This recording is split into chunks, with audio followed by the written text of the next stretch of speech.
Hello everyone, welcome to study IQ. Study IQ के इस video में हम करेंगे वोकैबुलरी का सेट नंबर 19। तो चलिए देखते हैं कौन कौन से शब्द सीखेंगे हम इसमें सीखेंगे atrocity, commendable, wax, Dahmer, cremation, unprecedented, attribute, manifestation, stigma और स्निपेट। ये हमारा क्विज है जो हम बाद में करेंगे। तो पहला वर्ड है एट्रॉसिटी। एट्रॉसिटी मतलब क्या होता है? आपने सुना होगा कि जो ज्यूज़ थे, यहूदी जो थे, उनके ऊपर हिटलर ने काफ़ी एट्रॉसिटीज़ की। तो एट्रॉसिटी का जो प्लूरल है वो हो जाएगा एट्रॉसिटीज़। एट्रॉसिटी मतलब होता है अत्याचार, क्रूरता, बहुत ही ज़्यादा, एक्सट्रीमली मतलब बहुत ज़्यादा, विकेड, विकेड मतलब क्रूरता, क्रूअल, क्रूअल मतलब भी होता है जो बहुत क्रूर हो। जो क्रूर व्यक्ति होता है, क्रूर, क्रूर को क्रूअल बोलते हैं इंग्लिश में। और शॉकिंग एक्ट, शॉकिंग एक्ट मतलब बहुत ज़्यादा ऐसा कार्य कोई करता है जो एकदम हिला दे, जो आपको एकदम सदमे में ले आए। शॉकिंग एक्ट, इतनी ज़्यादा क्रूरता, जिसे कहते हैं बारबेरिटी। बारबेरिटी यानी दुष्ट व्यवहार, दुष्टता। इनह्यूमेन, इनह्यूमेन मतलब अमानवीय। ह्यूमेन मतलब होता है मानवीय, दया के साथ। इन मतलब उल्टा हो जाएगा, तो इनह्यूमेन मतलब अमानवीय। ऑफुल, ऑफुल बहुत ही ज़्यादा खराब। ऑफुल और या ड्रेडफुल दोनों का मतलब एक ही होता है। दोनों का मतलब होता है बहुत ही ज़्यादा खराब, बहुत ही ज़्यादा घोर खराब, बहुत ज़्यादा घोर। खौफनाक, आतंकमय, बहुत ही ज़्यादा डरावनी। ग्रूसम, ग्रूसम मतलब एकदम घिनौनी, बहुत ही ज़्यादा ग्रूसम, हॉरिबल। पशु की तरह, पशुता, एक तरह से कह सकते हैं पशुता, या बर्बरता भी बोलते हैं कई बार, बर्बरता। निर्दयता, निर्दयता बोल सकते हो आप। क्रूअल व्यक्ति को निर्दय बोला जाता है, तो निर्दयता, बहुत ज़्यादा निर्दय व्यक्ति था। बहुत ज़्यादा महापाप या उद्दंडता, बहुत बड़े लेवल की। तो ये सारे शब्द, इनका मतलब होता है एट्रॉसिटी, यानी क्रूरता, अत्याचार। सबसे कॉमन शब्द इसके लिए अत्याचार है, जो आप बहुत कॉमन सुनते हैं, अत्याचार किया यानी एट्रॉसिटी की। कहते हैं एट्रॉसिटी अगेंस्ट दलित्स, दलितों के खिलाफ अत्याचार। एट्रॉसिटीज़ अगेंस्ट वुमेन, महिलाओं के खिलाफ अत्याचार। एट्रॉसिटीज़ अगेंस्ट माइनॉरिटीज़, अल्पसंख्यकों के खिलाफ अत्याचार। ये सारे वर्ड न्यूज़पेपर में बहुत ही ज़्यादा फ्रिक्वेंटली आप सुनोगे। अब इसका उल्टा क्या होगा? इसका उल्टा होगा अपीलिंग। अपीलिंग मतलब आकर्षक, जो चीज़ आपको अच्छी लगे, आकर्षक। घिनौनी चीज़ से तो आप बहुत दूर रहोगे, क्योंकि वो चीज़ जो है आपको अच्छी नहीं लगेगी। लेकिन अपीलिंग मतलब आकर्षक। फिर है वर्चुअसनेस। वर्चुअसनेस मतलब क्या होता है? मतलब भलाई। वर्चुअसनेस मतलब भलाई, और भले व्यक्ति को बोलेंगे वर्चुअस। तो अगर कोई व्यक्ति वर्चुअस है मतलब बहुत ज़्यादा पुण्यात्मा है, पुण्य का काम करता है, पवित्र व्यक्ति है, चरित्र अच्छा है। इसके लिए एक शब्द होता है सदाचारी, जो सदाचार जिसके अंदर हो, किसी तरह का दुराचार नहीं, सदाचारी। धर्मात्मा, धार्मिक, नेक व्यक्ति, जिसे बोलते हैं नेक व्यक्ति, वर्चुअस व्यक्ति या राइटियस व्यक्ति, जो सही चीज़ें करे, राइट चीज़ें करे। राइटियसनेस, राइटियसनेस मतलब नेकी, भलाई, राइट। तो ये हो गया इसका उल्टा। अब यहाँ पे एग्जाम्पल देखते हैं। Amritsar Jallianwala Bagh massacre was one of the worst atrocities carried out by the British। Amritsar में जो जलियांवाला बाग मैसेकर, मैसेकर मतलब यहाँ पे त्रासदी, आपदा, मैसेकर, बहुत सारे लोगों को मौत के घाट एक साथ उतारना, उसको मैसेकर कहा जाता है। जेनोसाइड भी बोलते हैं इसे, GENOCIDE, जेनोसाइड। तो ये वन ऑफ द वर्स्ट, सबसे खराब में से एक अत्याचार का उदाहरण है जो अंग्रेजों ने किया। One of the worst atrocities, Jallianwala Bagh हत्याकांड। तो मैसेकर मतलब हत्याकांड या त्रासदी। त्रासदी के लिए वैसे ज़्यादा अच्छा वर्ड है डिज़ास्टर या आपदा, इसे आपदा भी बोल सकते हो। तो यहाँ पे मैसेकर को हम हत्याकांड बोलेंगे, वो ज़्यादा अप्रोप्रिएट है। Since the writer had witnessed the bloody battle first hand, he had no trouble describing the atrocity of that event. क्योंकि जो लेखक है उसने विटनेस किया था मतलब वो वहीं पे मौजूद था, मौका वारदात पे मौजूद था, तो उसने ब्लडी बैटल यानी खूनी लड़ाई खुद देखी, अपनी आंखों से देखी, फर्स्ट हैंड, इसलिए उसे कोई भी दिक्कत नहीं हुई उसका वृतांत करने में। डिस्क्राइब करना मतलब उस किसी चीज़ का वृतांत करना, किसी चीज़ को एक्सप्लेन करके बताना। तो उसने जो भी एट्रॉसिटी थी, जो भी अमानवीय चीज़ें थी जो वहाँ पे हुई, वो सारी की सारी सबको बताई, क्योंकि वहाँ खुद वो मौजूद था। राइटर जो है वो उसने खुद विटनेस करी, वो सारी चीज़ें खुद अपनी आंखों से देखी। अगला शब्द है कमेंडेबल। बहुत प्यारा शब्द है कमेंडेबल, बहुत ज़्यादा आता भी है। कमेंडेबल मतलब होता है सराहनीय, सराहनीय या प्रशंसनीय। जैसे मान लो किसी ने कोई बहुत अच्छा काम किया, तो आप बोलेंगे आपका जो काम है कमेंडेबल है, मतलब प्रशंसा के योग्य है, सराहना के योग्य है। राइट। एडमिरेबल मतलब बहुत अच्छा है। एडमिरेबल, मैं इसको एडमायर करता हूँ, यानी कि अच्छा लगने योग्य। लॉडेबल, लॉड करना मतलब ताली बजाना, याद है अपलॉड करना, एप्लॉज जब करते हैं तो अपलॉड करते हैं। तो लॉड करना मतलब किसी की तारीफ करना। अगेन लॉडेबल मतलब इस लायक होना की तारीफ हो। एप्लॉडेबल, बात एक ही है, लॉडेबल या एप्लॉडेबल। ऑनरेबल, ऑनरेबल मतलब प्रतिष्ठित, माननीय, इज्जतदार। ये काम आपने जो किया है बहुत ऑनरेबल काम किया है, एकदम माननीय, यानी कि आपकी मानना करने का मन करता है, आपको मान देने का मन करता है, आपको सम्मान देने का मन करता है। रेस्पेक्टेबल, रेस्पेक्टेबल मतलब इज्जत के योग्य।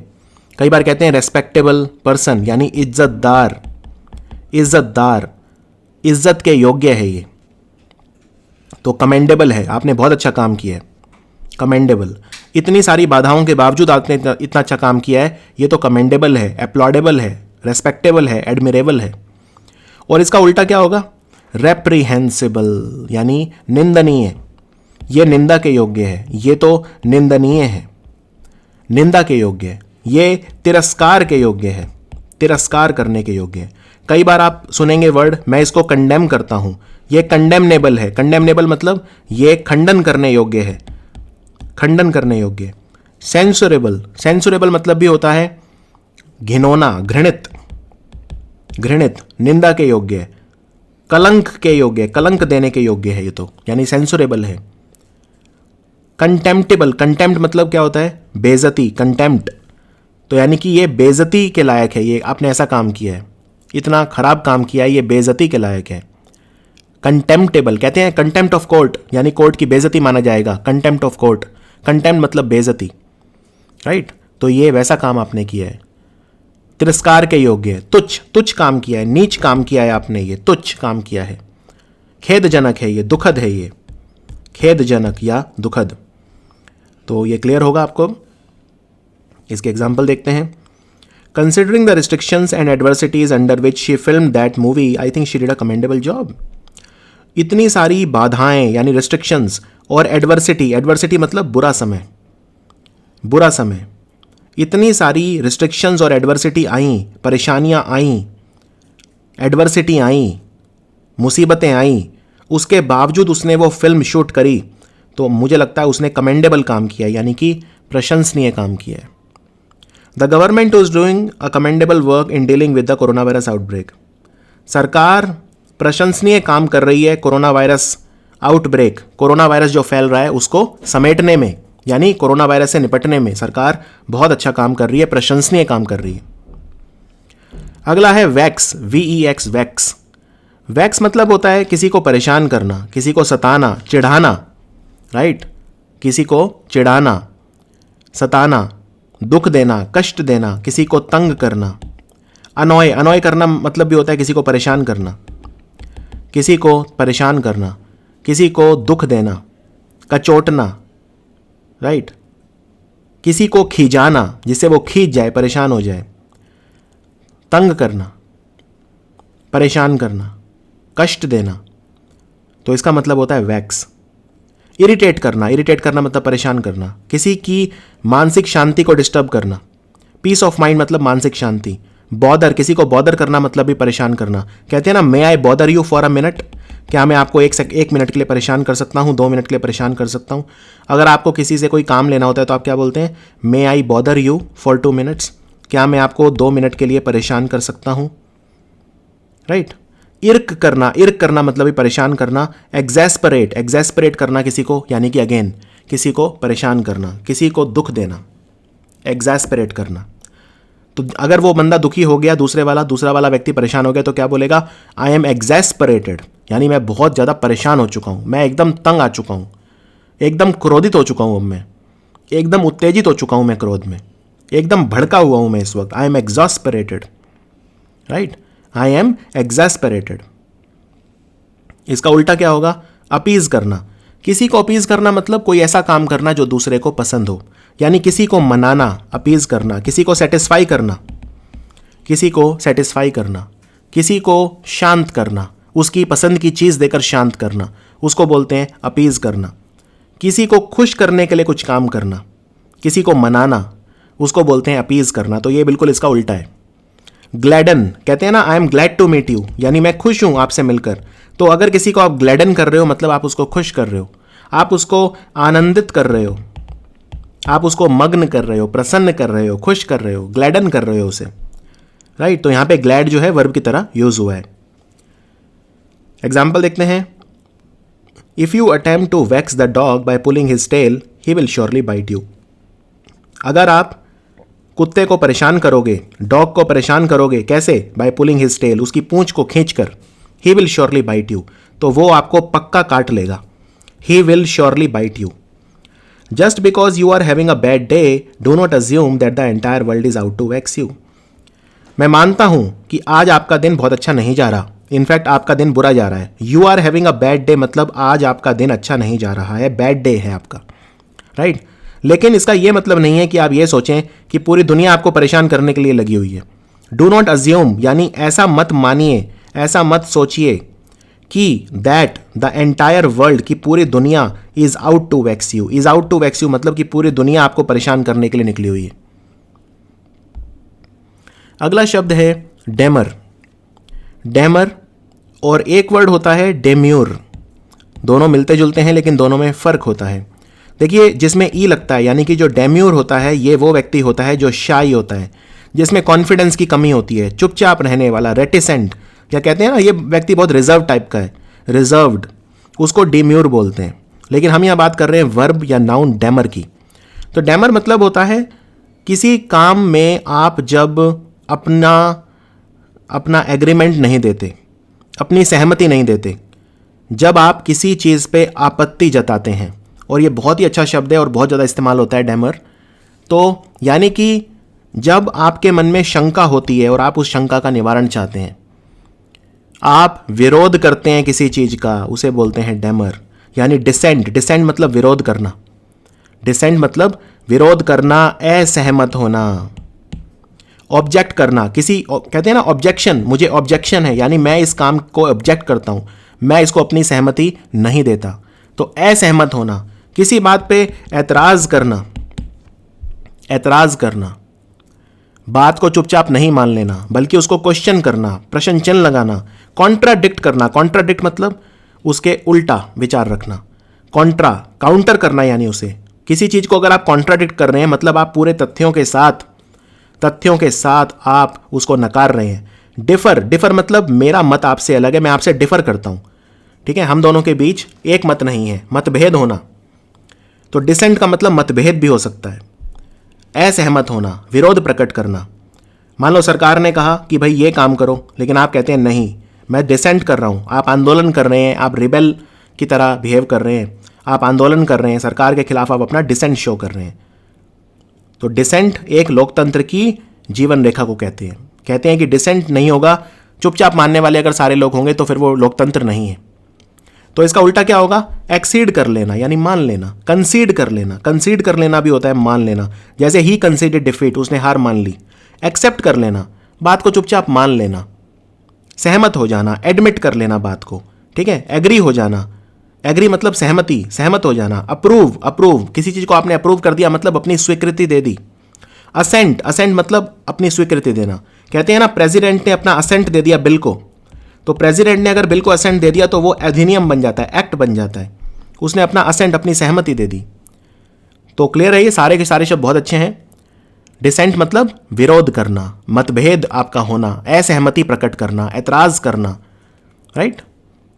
और इसका उल्टा, डिसेंट का उल्टा असेंट, डिसेंट का उल्टा असेंट। असेंट मतलब होता है चुपचाप मान लेना, स्वीकार कर लेना, ग्रहण कर लेना कुछ भी, सहमत हो जाना, झुक जाना, राइट, ये सब होता है असेंट। तो डिसेंट और ascent. The student requested a break during the lecture but the teacher डेमर्ड।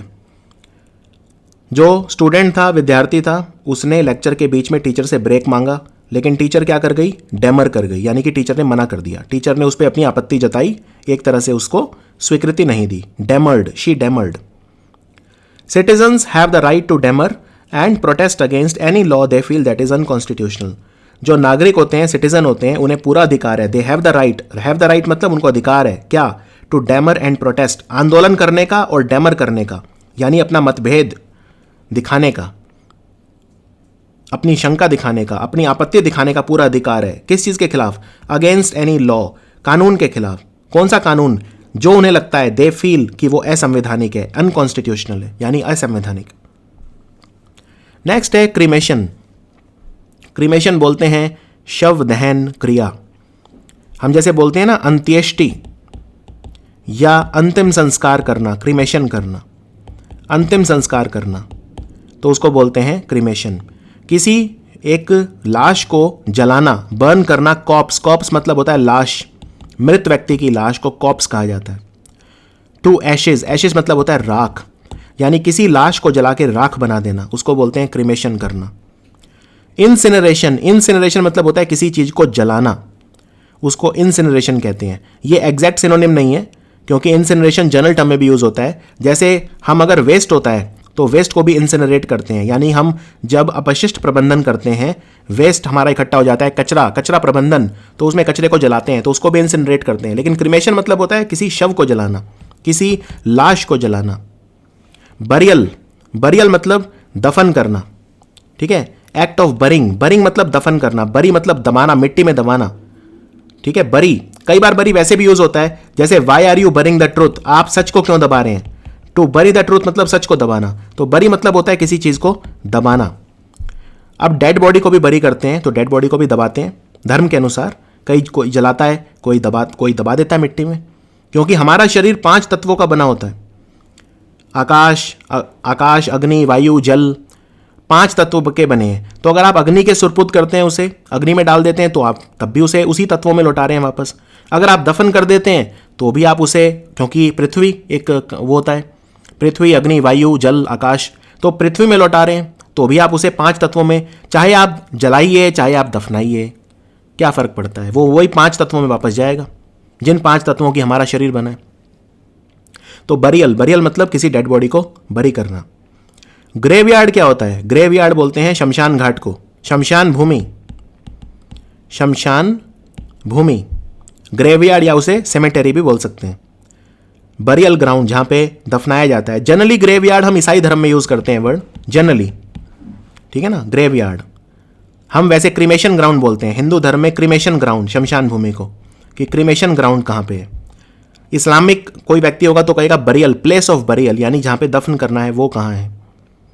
तो ग्रेवयार्ड जनरली जो होता है चर्च के साथ होता है, और सिमेटेरी मतलब वही जहां पे दफन किया जाता है चीजों को, लाश या शव को, तो ये चर्च के साथ एसोसिएटेड नहीं होता सिमेटेरी, तो याद रखिए। तो एग्जाम्पल क्या होंगे इसके, the principal burial sites of Harappan civilization were found in Kalibangan, Rakhigarhi, Lothal and Ropar. Principal मतलब है यहाँ पे मुख्य, एक होता है स्कूल का प्रिंसिपल, तो उसकी स्पेलिंग होती है प्रिंसिपल, PAL, यहाँ पे हो रहा है प्रिंसिपल, प्रिंसिपल मतलब मुख्य। ये हमारे शहर का मुख्य सिनेमा हॉल है, तो क्या बोलोगे, it is the principal cinema hall of our city. The principal burial site, burial site मतलब दफनाने की जो जगह है, बरियल साइट। हड़प्पन सिविलाइजेशन, जो सिंधु घाटी सभ्यता थी, हड़प्पन सभ्यता, उसमें कहाँ कहाँ पे दफन किया जाता था लोगों को, कालीबंगन में, राखीगढ़ी में, लोथल में और रोपर में। A number of Bronze Age burial pits were discovered in the outskirts of the city and the pieces of ancient pottery were also unearthed. बहुत सारे ब्रॉन्ज, ब्रॉन्ज मतलब कांस्य, ब्रॉन्ज मेडल सुना होगा आपने, तो कांस्य के बने हुए बहुत सारे जो बर्तन हैं या जो चीज़ें हैं ब्रॉन्ज एज के, वो बरियल पिट में मिले हैं। बरियल पिट मतलब जहाँ पे उनको दफन किया जाता था, उन्हीं के साथ मिले हैं। कहाँ पे, शहर के बाहर, यानी outskirts of the city. Outskirt मतलब शहर के बाहर। And the PCs of ancient pottery were also unearth, बहुत सारे पुराने पॉटरी, यानी जैसे घड़े वगैरह बनाना, सुराही बनाना, इसको पॉटरी कहा जाता है, तो बहुत सारे पुराने पॉटरी के अवशेष भी मिले हैं जिनको निकाला गया है। खोद के बाहर निकालना मतलब अनअर्थ करना। अनअर्थ, इसके लिए एक वर्ड और होता है, यानी एक्ज्यूम करना, EXHUME, एक्ज्यूम करना मतलब भी किसी दबी हुई चीज को बाहर निकालना, राइट। नेक्स्ट वर्ड है अनप्रेसिडेंटेड। अनप्रेसिडेंटेड मतलब क्या होता है? मान लो मैं बोलता हूं कि भाई आजकल तो महंगाई इतनी है कि आज से पहले तो कभी देखी भी नहीं ऐसी, यानी अभूतपूर्व। तो अनप्रेसिडेंटेड का मतलब होता है अभूतपूर्व, यानी आज से पहले ऐसा कभी नहीं हुआ। अभूतपूर्व है ये तो अभूतपूर्व है, बेमिसाल, अद्वितीय, राइट। अनमैच्ड, अनमैच्ड मतलब एकदम अनोखा, इसके जैसा कोई दूसरा मैच नहीं है, कोई दूसरी चीज इससे मिलती हुई नहीं है। अनपैरेलल्ड, अनपैरेलल्ड मतलब एकदम अनोखा, एकदम अनुपम। एक्सेप्शनल मतलब ये तो अपवाद है, कितना अच्छा है कि अपवाद है। एक्सेप्शनल परफॉर्मेंस, इतना अच्छा प्रदर्शन कि एकदम एक्सेप्शनल, एकदम अपवाद, राइट। पायनियरिंग, पाथ ब्रेकिंग, यानी एक नया ही जो पथ है वो इसने इजाद किया। लीक नहीं पेटी, जो पहले का पथ है पगडंडी उस पर नहीं चला, अलग ही कुछ किया इसने। असाधारण, एक्सेप्शनल मतलब, पाथ ब्रेकिंग मतलब कुछ असाधारण करना, राइट। असाधारण करना, आश्चर्यजनक करना, अनोखा कुछ करना, अनूठा कुछ करना, अनूठा, अलग एकदम। पथ प्रवर्तक, जो एकदम सबसे आगे चलता है, पायोनियर, जो शुरुआत करता है, जिसके पीछे सब चलते हैं, उसको बोलते हैं पथ प्रवर्तक। तो पथ प्रवर्तक बनिए, अपना अलग पथ चुनिए और पथ बनाइए। पथ पे चलना ही आपका काम नहीं है, पथ बनाना भी आपका काम है। फिर इसका उल्टा क्या होगा? उल्टा होगा जो देखा हुआ है कई बार, यानी फेमिलियर हूं मैं इस चीज से। फेमिलियर मतलब यानी साधारण, सामान्य, राइट। जान पहचान का, जाना पहचाना हुआ, पहले से मैं जानता हूं, फेमिलियर हूं इस चीज से मैं, देखा है कई बार, देखी है चीज, कुछ इसमें अनोखा नहीं है, कुछ नया नहीं है। कन्वेंशनल मतलब पारंपरिक, ट्रेडिशनल मतलब दकियानुसी, पारंपरिक है ये तो हमेशा से ही होता आया है। कन्वेंशनल है एकदम, कन्वेंशनल और ट्रेडिशनल मतलब एक ही होता है, पारंपरिक। हैकेनेड, हैकेनेड मतलब जो हमेशा से होता आया है, घिसा पिटा, मामूली, साधारण, हैकेनेड, घिसा पिटा, वही चीज। क्लीशे, क्लीशे, राइट, कुछ नया ना होना। तो फेमिलियर, फेमिलियर का वो भी होता है कि क्या आप फेमिलियर हैं, यानी क्या आप इस चीज को जानते हैं। तो आप कहेंगे हाँ जानता हूं, ऐसा तो हर बार ही देखते हैं, कुछ नया तो है नहीं, कुछ अनूठा तो है नहीं, कुछ अभूतपूर्व या कुछ ऐसा तो है नहीं, बेमिसाल, कुछ बेजोड़ हो ऐसा तो है नहीं। फेमिलियर हूं मैं इस चीज से, एक्वेंटेड हूं, वेल एक्वेंटेड, किसी चीज से जान पहचान होना यानी एक्वेंटेड। कहते हैं ना, क्या आपका कोई एक्वेंटेंस है इस शहर में, यानी कोई जान पहचान का व्यक्ति है, तो उसको क्या बोलेंगे? एक्वेंटेंस, यानी आपका जान पहचान का व्यक्ति, क्योंकि आप उससे एक्वेंटेड हैं। एक्वेंट होना मतलब किसी को जानना पहचानना, फेमिलियर होना। Example, the internet has erased distances and given people an unprecedented access to each other.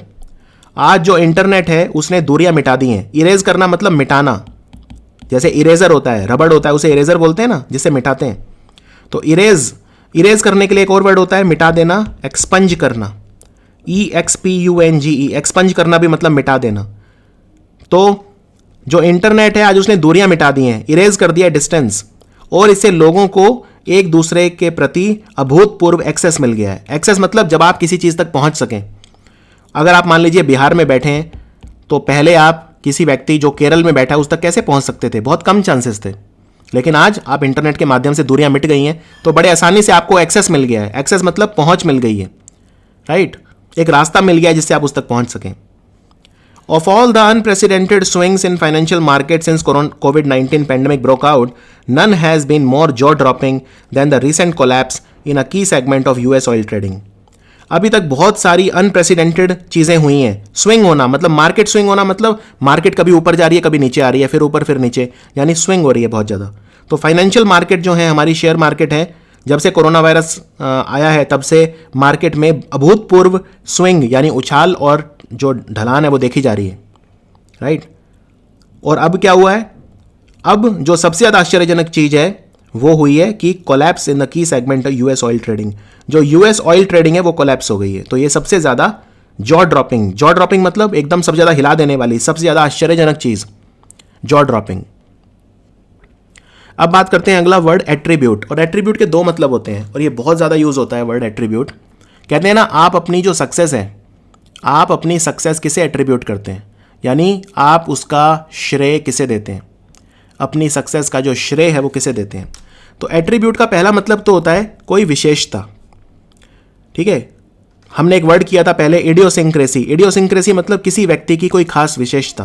Peculiarity, किसी व्यक्ति का कोई बोलने का खास अंदाज होगा, किसी व्यक्ति का चलने का कुछ अंदाज होगा, या उसका कोई बहुत ही अलग व्यवहार होगा जिससे वो पहचाना जा सकता है 50 लोगों में, तो वो उसकी इडियोसिंक्रेसी है या पेक्यूलियरिटी है। एकदम पेक्यूलियर, एकदम खास चीज क्या है, एकदम पेक्यूलियर चीज क्या है। पेक्यूलियर मतलब खास, किसी व्यक्ति विशेष, कोई व्यक्ति विशेष की जो पहचान है, विशेषता है, कोई कैरेक्टरिस्टिक, कैरेक्टरिस्टिक मतलब विशेषता या कोई क्वालिटी, ट्रेट, ट्रेट भी बोल सकते हैं, किसी का कोई खास गुण, कोई खास ट्रेट, कोई खास आदत, कोई खास हैबिट, तो उसे बोलेंगे एट्रीब्यूट, राइट।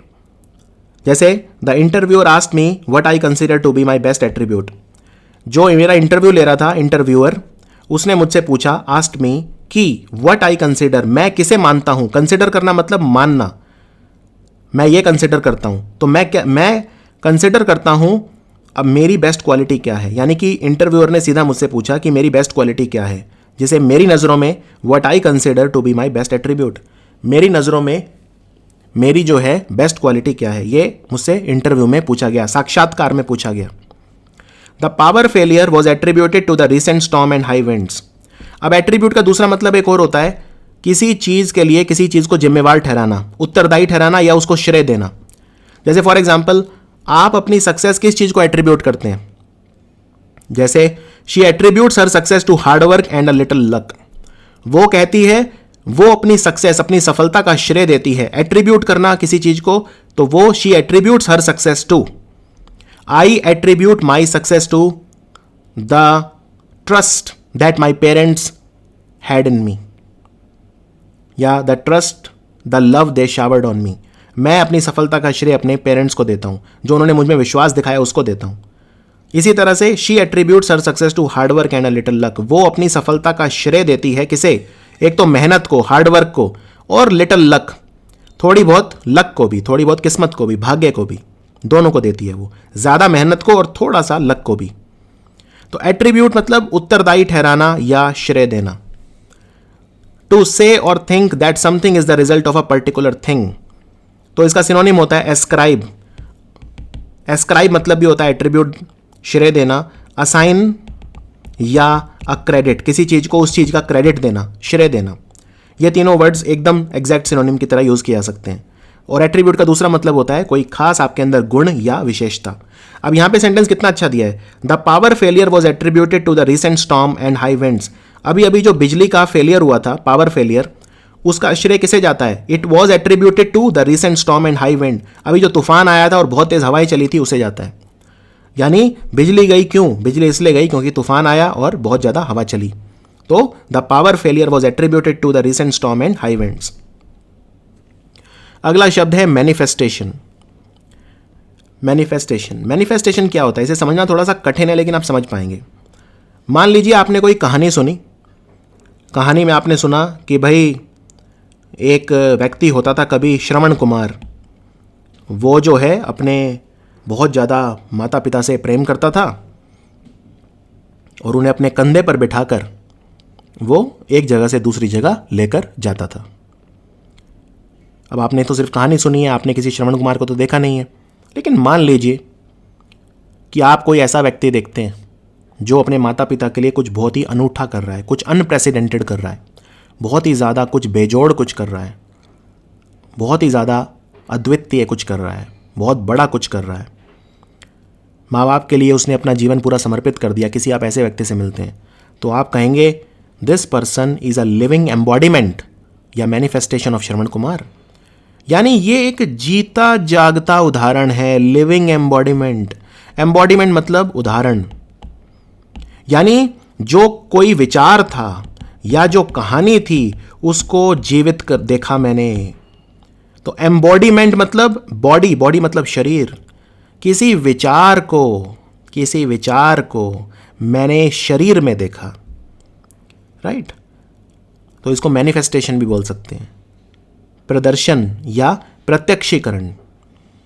कोई इनटेंजिबल चीज, इनटेंजिबल मतलब जो एक विचार होता है जिसे छुआ नहीं जा सकता, कोई विचार, उस विचार को मैंने किसी व्यक्ति में देखा। जीता जागता उदाहरण है वो उस चीज का। He is a living embodiment, ये वर्ड यूज करते हैं, लिविंग, जीता जागता उदाहरण यानी लिविंग एम्बॉडीमेंट। वो लिविंग एम्बॉडीमेंट है इस चीज का। दया, मैंने एक ऐसा व्यक्ति मेरे मोहल्ले में रहता है, मेरे नेबरहुड में रहता है, जो एक लिविंग एम्बॉडीमेंट है दया का, इतना दयालु है। राइट? तो मैनिफेस्ट का मतलब होता है जब आप किसी गुण को किसी व्यक्ति में देखते हैं। और मैनिफेस्ट का एक मतलब और भी होता है जब आप कोई चीज करके दिखाते हैं, यानी उसका प्रदर्शन करते हैं, डिस्प्ले करते हैं। डिस्प्ले मतलब अगेन किसी चीज को दिखाना, किसी चीज को दिखाना, अभिव्यक्ति, मैनिफेस्ट करना, प्रचार करना, प्रदर्शन करना, जाहिर करना, मैनिफेस्ट करना। राइट? आप अपनी भावनाएं मैनिफेस्ट कर रहे हैं, भावनाएं दिखा रहे हैं। डेमोन्स्ट्रेट करना, यहां पे लिखा है डेमोन्स्ट्रेशन। डेमोन्स्ट्रेशन मतलब क्या होता है? एक तो डेमोन्स्ट्रेशन का मतलब होता है जुलूस, जुलूस निकलना। जैसे मेरे घर के पास से एक डेमोन्स्ट्रेशन गई अभी अभी, तो वो नाउन की तरह यूज होगा कि मेरे घर के पास से जुलूस निकला, मेरे घर के पास से एक डेमोन्स्ट्रेशन निकाली उन्होंने। लेकिन एक होता है डेमोन्स्ट्रेट करना, यानी किसी चीज को करके दिखाना, डेमोन्स्ट्रेट करना, जाहिर करना, किसी चीज का प्रमाण देना। राइट? एक वैज्ञानिक प्रयोगशाला में क्या होता है? आप क्या करते हो? आप वैज्ञानिक प्रयोगशाला में आप उसको डेमोन्स्ट्रेट करके दिखाते हो। कई बार क्वेश्चन की शुरुआत भी ऐसे होती है, डेमोन्स्ट्रेट विद एग्जाम्पल, यानी हमें प्रूव करके दिखाइए एग्जाम्पल के साथ, उदाहरण के साथ, हमें उदाहरण दीजिए, इसके प्रमाण दीजिए हमें, यानी प्रमाणीकरण करना, डेमोन्स्ट्रेशन। राइट? एम्बॉडीमेंट, एम्बॉडीमेंट मतलब अवतार, जीता जागता उदाहरण, जीता जागता अवतार है ये तो। श्रवण कुमार का अवतार है ये तो। राइट? मैंने ऐसा व्यक्ति देखा, श्रवण कुमार का अवतार है, श्रवण कुमार की अभिव्यक्ति है ये। श्रवण कुमार का जो विचार सुनते आए थे उसको मैंने देखा। एक्सटर्नलाइज मतलब वही है, कुछ करके दिखाना, जाहिर करके दिखाना, प्रकट करके दिखाना, सबूत, किसी चीज को सिद्ध करके दिखाना, मैनिफेस्ट करके दिखाना। वाह, सिद्ध करना। राइट? इसका उल्टा क्या होगा? अब या तो आप किसी चीज को दिखाओगे, किसी चीज को बाहर लाओगे, या उसको छुपा दोगे। श्राउड, श्राउड मतलब अगेन श्राउडिंग करना, मतलब किसी चीज को कफन में डाल देना, पर्दे में डाल देना। एक आपने वर्ड सुना होगा, shroud of Turin. Shroud of Turin क्या होता है? इटली में एक जगह है ट्यूरिन। तो जब ईसा मसीहा भगवान मरे थे, उनको क्रूज जो बोलते हैं, जिसे क्रॉस बोलते हैं, उस पे से उतारा गया, तो उसके बाद उनके ऊपर एक श्राउड यानी एक कफन डाल दिया गया था। तो अगर आप किसी चीज को श्राउड, और वो कफन रखा हुआ है ट्यूरिन में, इटली के ट्यूरिन शहर में, तो श्राउडिंग करना मतलब क्या होता है? श्राउडिंग करना मतलब किसी चीज को लपेट देना, किसी चीज को ढक देना, किसी चीज को कफन में लपेट देना, पर्दा कर देना, श्राउडिंग कर देना। कंसीलमेंट, छुपाना, कंसील करना, किसी चीज की आइडेंटिटी को छुपाना, कंसीलमेंट। व्हीलिंग, व्हील मतलब होता है नकाब, तो व्हीलिंग मतलब अगेन नकाब, नकाब में डाल देना, छुपा देना। तो ये हो गया इसका उल्टा। The journalist claimed that the rise in unemployment was just a further manifestation of the governments incompetence.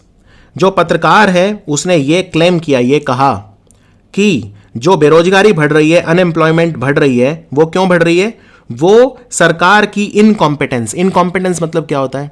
अक्षमता, अयोग्यता, असमर्थता। जब उतनी कुशलता नहीं होती, तो सरकार जो है एकदम अक्षम है, अयोग्य है, असमर्थ है, तो उसी की असमर्थता का ही मैनिफेस्टेशन है। यानी कि ये जो बेरोजगारी बढ़ रही है, सरकार की अक्षमता को ही दिखा रही है, मैनिफेस्ट कर रही है, उसी का प्रदर्शन कर रही है, यानी उसी को प्रूव कर रही है ये, और कुछ नहीं है।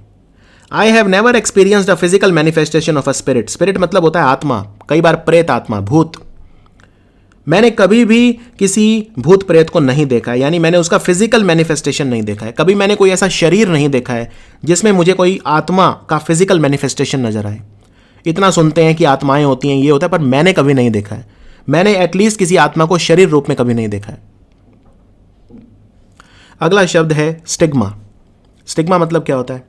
स्टिग्मा मतलब होता है कलंक। कलंक यानी एक वर्ड आपने को मैंने बताया था, टार्निश। टार्निश कर देना, कलंकित कर देना, धब्बा लगा देना किसी के ऊपर। अब धब्बा आप किसी शर्ट पे भी लगा सकते हो या किसी की रेपुटेशन पे भी लगा सकते हो।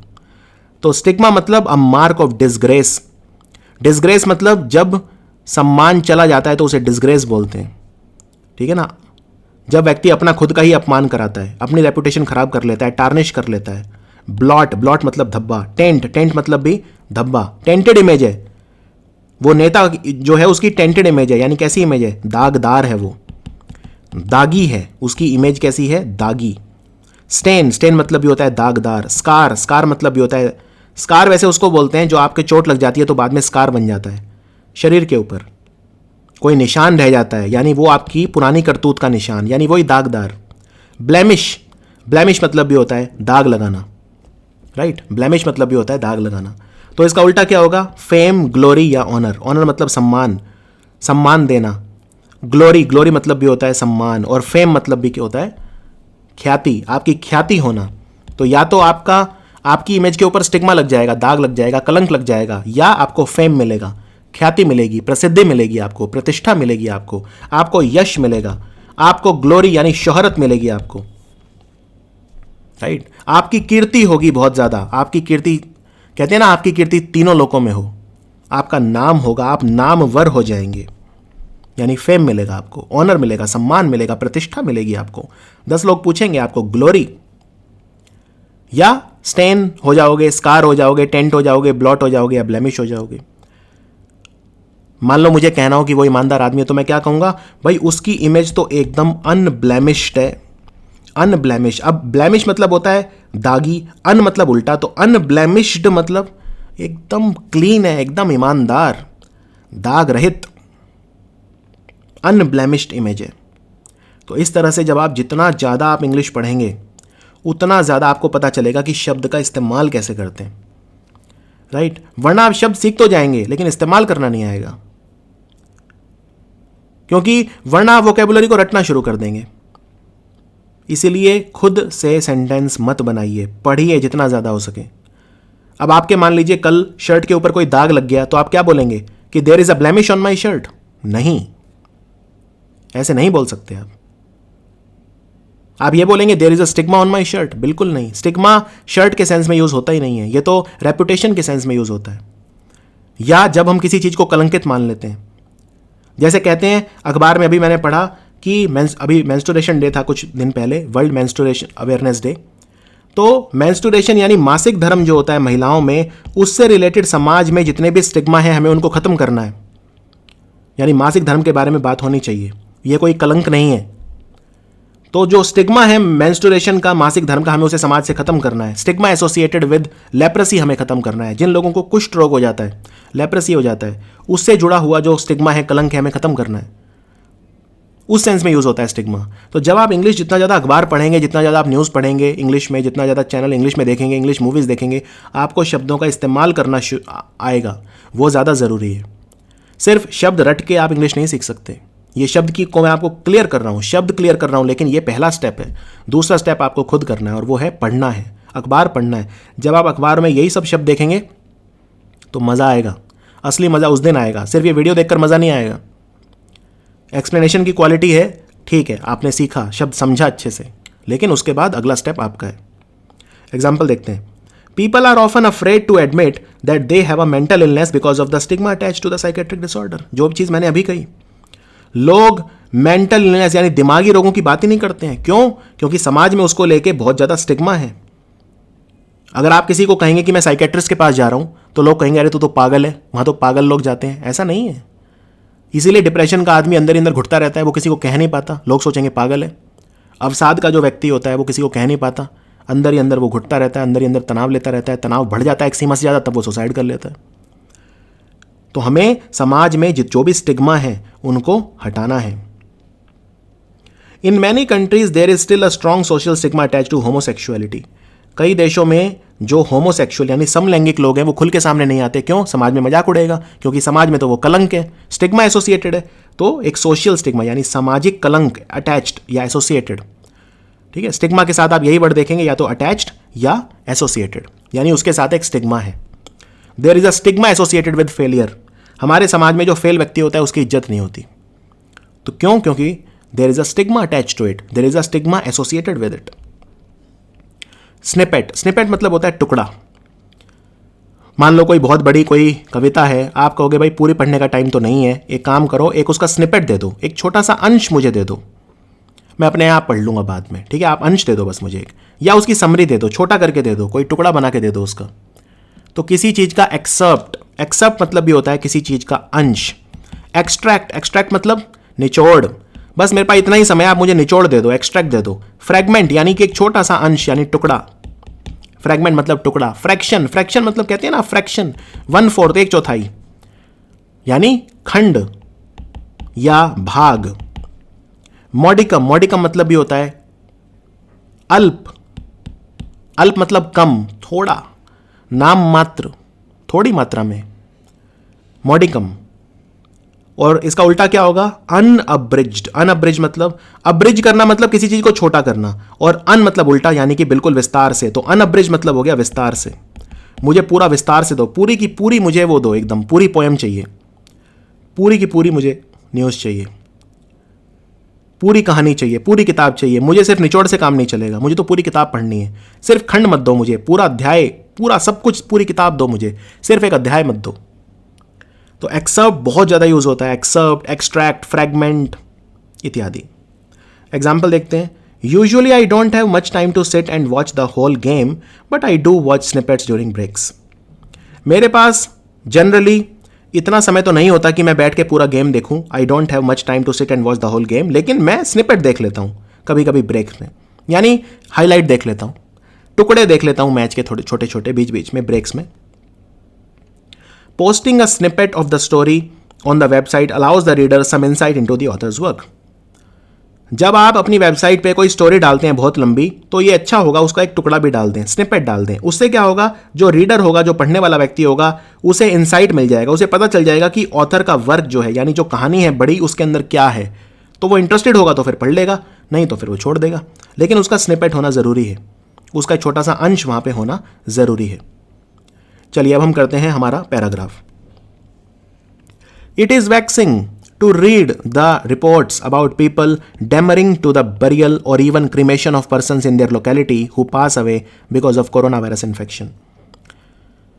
आजकल ये देखा जा रहा है कि जो लोग हैं, अगर कोई कोरोना से किसी की मृत्यु हुई है तो उसको दफनाने भी नहीं दे रहे अपनी लोकेलिटी में, उसके दफन में या उसके अंतिम संस्कार में बाधा डाल रहे हैं। तो ये बहुत ज़्यादा दुखद है, यानी इट इज़ वैक्सिंग, ये बहुत अनोइंग है, गुस्सा दिलाने वाला है, ये वैक्सिंग है, काफ़ी इरिटेटिंग है, काफ़ी मुझे इरिटेशन हो रही है इस चीज़ से, काफ़ी मैं दुख हो रहा हूँ, काफ़ी परेशान हो रहा हूँ इस चीज़ को पढ़ के। मैं परेशान क्यों हो रहा हूँ, दुखी क्यों हो रहा हूँ? टू रीड द रिपोर्ट, ये रिपोर्ट पढ़ के, की अबाउट पीपल, लोगों के बारे में। क्या कर रहे हैं लोग? पीपल डेमरिंग मतलब किसी चीज़ में ऑब्जेक्ट करना, अपनी असहमति दिखाना। लोग किस चीज़ में अपनी असहमति दिखा रहे हैं, किस चीज़ में लोग एग्री नहीं कर रहे हैं, डेमर कर रहे हैं। टू द बरियल, दफनाने, और इवन क्रिमेशन, या अंतिम संस्कार में, किसके? Of persons in their locality, अपनी मोहल्ले के उन लोगों के, हु पास अवे, जो मर जाते हैं। पास अवे मतलब मर जाना, because of corona virus infection, जो कोरोना वायरस के कारण मर जा रहे हैं। एब्यूज, वायलेंस और boycott is a common situation that a doctor has to face in his professional life. एक डॉक्टर जो है वो एब्यूज यानी उत्पीड़न, वायलेंस यानी हिंसा, या बायकॉट यानी सामाजिक बहिष्कार झेलता है कई बार। इस तरह की परिस्थितियां, ये आम परिस्थितियां हैं जो एक डॉक्टर को अपनी प्रोफेशनल लाइफ में झेलनी पड़ती हैं। Despite doing a highly commendable work, the level of atrocities against the doctors increases multiple times when an unprecedented situation such as pandemic occurs. Doctor इतना कमेंडेबल काम करते हैं, प्रशंसनीय काम करते हैं, उसके बावजूद, डेस्पाइट मतलब बावजूद, despite doing a highly commendable work, doctors इतना कमेंडेबल काम करते हैं, प्रशंसनीय काम करते हैं, उसके बावजूद द लेवल ऑफ एट्रोसिटी, जो एट्रोसिटी या अत्याचार, जो क्रूरता का जो स्तर है, लेवल है डॉक्टर्स के खिलाफ, वो बढ़ता जाता है मल्टीपल टाइम, कई गुना बढ़ जाता है मल्टीपल टाइम्स। कब? व्हेन, जब, एन अनप्रेसिडेंटेड सिचुएशन, जब कोई अनोखी परिस्थिति आ जाती है, जैसे पैंडेमिक, जैसे कोरोना वायरस आया हुआ है। These instances can be attributed to the underlying and deep-rooted stigma present in the certain section of our society, and these stigma manifest in various ways against doctor. ये जो instances हैं, यानी ये जो news हैं, या ये जो instances मतलब सिचुएशन, ये परिस्थितियाँ, या ये जो हुआ है, ये इसलिए होता है, जो हुआ है या जो डॉक्टर्स के खिलाफ ये होता है, ये जो इंस्टेंसेस होते हैं, ये क्यों होते हैं? ये एट्रीब्यूटेड यानी इनका श्रेय जाता है, ये इसलिए होते हैं it can be attributed to, इसका कारण यह है, एट्रीब्यूट मतलब किसी चीज़ का कारण होना, किसी चीज़ को उस चीज़ का श्रेय जाना, to the underlying and deep rooted stigma in a certain section of our society. Certain section of the society मतलब हमारे समाज के कुछ हिस्से में अंडरलाइंग बहुत गहरी छुपी हुई और डीप रूटेड यानी बहुत ज़्यादा जिसने अपनी जड़ें पसार रखी हैं, ऐसे स्टिग्मा प्रेजेंट हैं डॉक्टर्स के खिलाफ। यानी डॉक्टर्स के खिलाफ बहुत ज़्यादा लोगों में नकारात्मकता छुपी हुई है, डॉक्टर्स के खिलाफ एक पूर्वाग्रह छुपा हुआ है, डॉक्टर्स को लोग जज बहुत ज़्यादा करते हैं, पूर्वाग्रह रखते हैं उनके खिलाफ कि डॉक्टर तो होते ही चोर हैं, डॉक्टर तो होते ही चोर हैं। तो क्या होता है,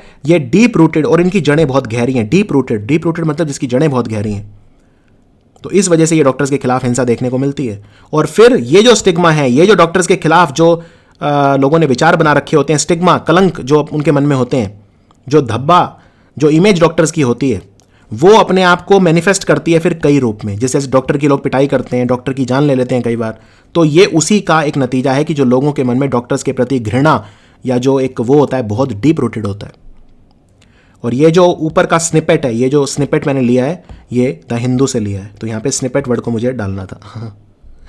चलिए अब हम करते हैं, ये हमारा वीडियो था आज का। अब हम करते हैं 5 क्वेश्चन।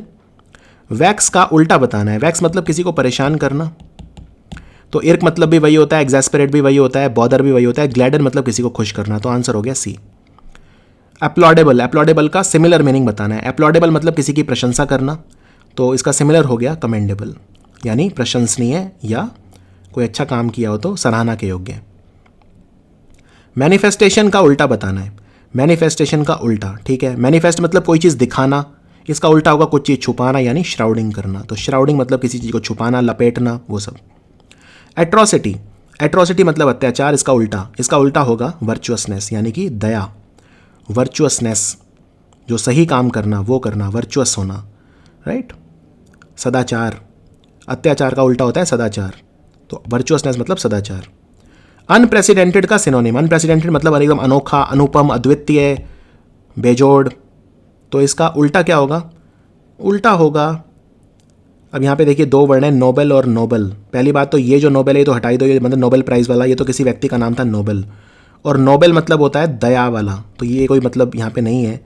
फिर नोवल, नोवल मतलब नया, तो अनप्रेसिडेंटेड नई चीज़ भी हो सकती है। और नेवल, नेवल मतलब नेवी से रिलेटेड जो होता है, नेवल यानी नौसेना से रिलेटेड, तो यहाँ पे नया हो गया एक तरह से नया। अनप्रेसिडेंटेड मतलब अनोखा, नोवल मतलब हो गया नया, तो नया मतलब एकदम नया है यानी कुछ घिसा पिटा नहीं है, एक तरह से अनोखा ही है, ऐसा पहले नहीं देखा, तो इसमें सबसे अच्छा हो गया ऑप्शन ए। तो बस यही था हमारा जो वीडियो है, वीडियो नंबर 19। बहुत जल्दी मिलेंगे वीडियो नंबर 20 में। देखते रहिए study IQ। Thank you so much.